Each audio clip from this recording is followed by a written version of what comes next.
Hi guys, welcome back to another episode of Teen Talk Central.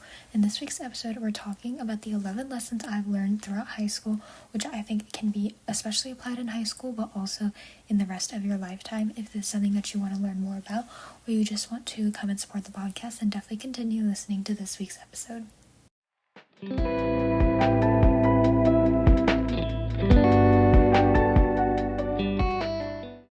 Hey guys, it's Mia. Welcome back to another episode. This is a very exciting episode because it is the 53rd, I'm pretty sure, episode on this podcast, which means we've been doing this thing for over a year now, which is literally so crazy. And thank you guys for all the people who have supported me throughout this whole journey. I know I haven't been consistent at times, but I'm always going to come back because I truly do love this podcast. And in my head, if I can help even one person out with this, that makes me feel really good. So this week we're talking about the 11 lessons I learned in high school, and these are not just strictly high school things.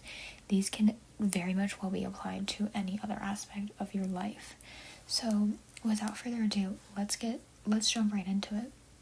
The first lesson, it's just an overarching theme of kind of the rest of the lessons I learned, and it is that everyone has a reason. This one is so important to me. I learned this from a book, How to Treat Friends and Influence People by Dale Carnegie, and it's so important because a lot of times people will do something to you or to other people, and you start to hate people because you don't understand why someone did that. But fundamentally and psychologically, no one does something without any probable cause or any reason behind it. So it's a really hard lesson that you have to learn, but you have to learn that everyone has a reason for example, treating you the way that they treated you, or doing something to someone. People have a reason to do that, and you have to understand that. And it's really hard, but it's something that once you instill that mindset, it's truly transformative, and it's helped me overcome a lot of challenges and barriers that I've had to experience. The next one is the art of letting go. I know we had a full episode on this one, and it's just the idea of letting go of people who no longer serve you or you no longer serve them. There's a lot of times where you just get a gut feeling that you are not meant to be somewhere, or people may not want you in a certain place, and you cannot continue to hold yourself in that standard or let other people keep you there. If you feel like you're no longer valued, you have to let those people go. And the art of letting go it's really hard to understand, and that's why I have a whole episode on it. You guys can go listen to it, but it's really something I've learned so much, and I have let go of people in the past, and it's been hard. It's never going to be easy because you truly do care about them, and I still do care about these people, but I just had to let them go for the sake of myself and for them. It just wasn't a good match, and it wasn't something that we could be compatible with. The next one is silence is the biggest sign.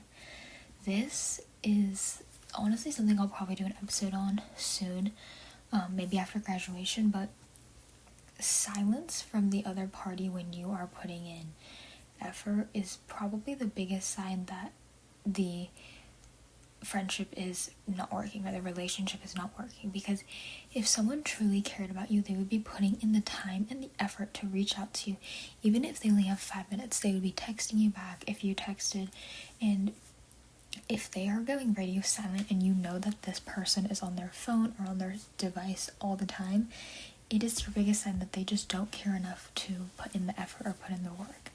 And especially in our day and age when our cell phones are easily accessible, this is truly a really big lesson that I've had to learn. And sometimes I used to be the person, honestly, who would blow up people's phones and be like, oh, why aren't you responding? And I had to learn the hard truth that if they're not responding and they're always on their phone, it's because they don't care enough and they don't want to be with you. And that is, again, really hard to understand, but it's such an important lesson that people should be learning. Obviously there are certain circumstances, but usually if someone's not responding to you for a day, 2 or 3 days, it's a pretty clear sign. The next one is in person over text. I think it's better to always communicate in person. I just think text, you can't really understand tone of voice, and I don't know, I've never always been a fan of text. I love to talk to people in person. Next one is me over you. I think a lot of times people tend to prioritize other people in friendships before themselves and their own well-being. I have a really bad habit of this. I will always listen to what people are saying, always give advice, but I'm never the one who has been the one talking, and I've never had really someone who listens to me, and that is something I've just had to kind of come to accept, that I have to put myself first sometimes, and that's why I have to distance myself from certain relationships when the relationship only revolves around them and what they're telling me. And obviously I do that, that's what I want my job to be, but at certain times in my personal life I just want to be able to talk to, I want to be able to say something, and the fact that I can't definitely hurts, and that is another huge lesson I've had to learn in life. And I had to learn that not everyone is going to be a listener, but if you do find the people who listen and you can listen to them, it is probably going to be the best feeling relationship in the world. The next big lesson is that one mistake will not ruin your life. I think a lot of the time you always hear that, you kind of have to be perfect and you have to really think about everything before you do it. And obviously there are certain things that you have to think before you do, but sometimes you just have to take the risk and you have to put yourself out there and you have to do what you think is best. And if you make a mistake, it's fine. Just learn from that mistake. I've made plenty of mistakes in my life. Obviously, I'm not perfect. I'm nowhere near perfect.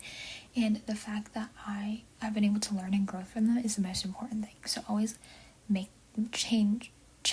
challenge yourself. And then you can, if you make a mistake, that's fine. Just learn from that, and then you can change and grow from that. It's like metamorphosis for the butterflies, Okay.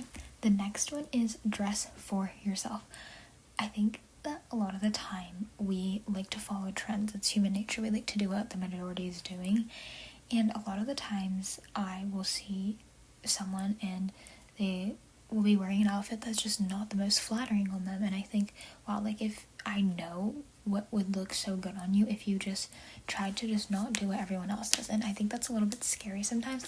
A lot of people do like to follow trends and they like to be like everyone else, but a lot of the time you just have to do it for yourself. And I really changed my style, and I used to dress like a lot of the people at my school because I just wanted to fit in, because at the end of the day everyone wants to fit in it. But then I realized, no, I just don't look good in that stuff. And when I started to find my own style, that's when I think I really grew and I really became the best dressed version of myself. The next one is be a leader, not a follower. Very simple.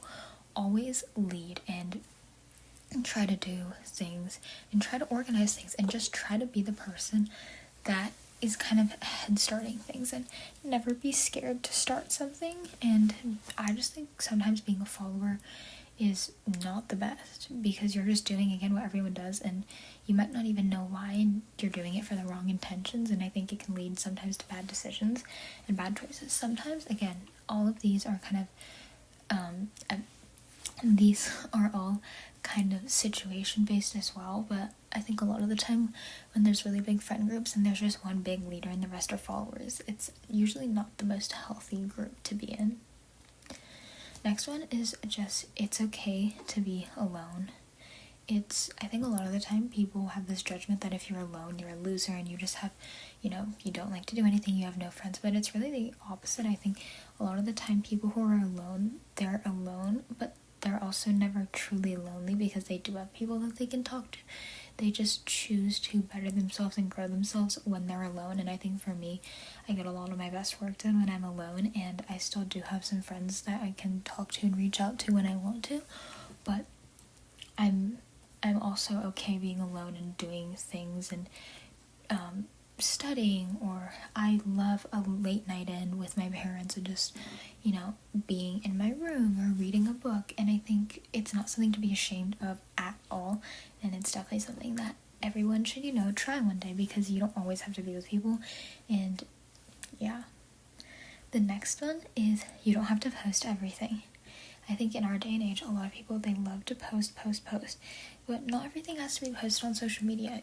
you know, I've used to do that a lot, and now I am kind of taking a step back. I'm not posting everything that I'm doing because nobody really cares. Honestly, nobody cares. So just do it for yourself. Hang out with your friends for yourself. If you have friends who only want to be with you to take photos, make TikToks, post on social media, clearly they are your friends for wrong intentions. And you know, if you feel like that, maybe you should talk to them. Say, hey, can we just hang out one time without any phones or any social media or nothing, and just really talk and not have any distractions, and you know, see how that conversation goes. The last one is figure out what you want to do. I think this is so important, especially if you're, you know, a rising senior in high school. You have to learn what you want to do, not just what your parents are wanting you to do. So I think this summer you should explore and try new things and challenge yourself and find out what you really want to do, because at the end of the day, this is your life. You're the only one that's living it, so you have to do it for you. Thank you guys so much for listening to this week's episode of Teen Talk Central. I hope you guys enjoyed these lessons. I know that it is kind of simple lessons I've learned, but if you really do implement all of them into your life, you can become such an amazing person, and you can, you know, really get things done, and you can have such a productive life. So thank you guys so much for listening. I hope you guys enjoyed this week's episode. Next week I'm going to be talking about how to plan out your summer.